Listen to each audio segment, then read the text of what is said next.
Hi friends, இன்றைக்கி காலையில் எங்கள் வீட்டு பக்கத்தில் உள்ள மீன் மார்க்கெட்டுக்கு போய் மீன் எல்லாம் வாங்கிட்டு வந்தாச்சு. மீன் கடையில் ஒரே கூட்டம். ஃபஸ்ட்டு கீரை வாங்குறேன்னு சொல்லிட்டு கீரை கடைக்கு போயாச்சு. கீரை கடையில் போய் ஒரு கட்டு அரைக்கீரை வாங்கிட்டு வந்தாச்சு. அரைக்கீரையை வந்து கடைஞ்சி கொடுத்தா பிள்ளைங்க நல்லா சாப்பிடுவாங்க. அதுக்காக ஒரு கட்டு அரைக்கீரை வாங்கினேன். அப்புறமா மீனுக்கு போடுறதுக்காக முருங்கைக்காய் ஒவ்வொரு கடையாக தேடுறேன். ஒரு கடையிலையும் முருங்கைக்காய் இல்லை. முருங்கைக்காய் ரேட்டு ஜாஸ்தியானதுனால அவ்வளோவா முருங்கைக்காய் யாருமே வாங்கி வைக்கல. ஒரே தாத்தா மட்டும் முருங்கைக்காய் வாங்கி வச்சுருந்தாங்க.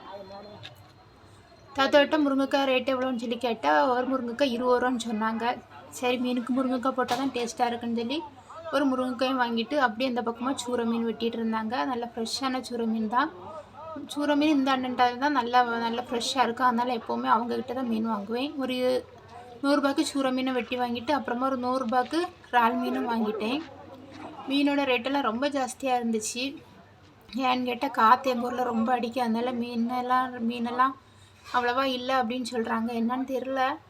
அப்புறமா 50 ரூபாய்க்கு பழமும் வாங்கிட்டு வீட்டுக்கு வந்துட்டோம். நான் இன்றைக்கி இவ்வளோ தான் வாங்கியிருக்கேன். 100 ரூபாய்க்கு சூரத்துண் வாங்கியிருக்கேன். அப்புறமா 100 ரூபாய்க்கு இறால் மீன் வாங்கியிருக்கேன். 50 ரூபாய் இறால் மீனும் ஃப்ரெஷ்ஷாக தான் இருந்துச்சு.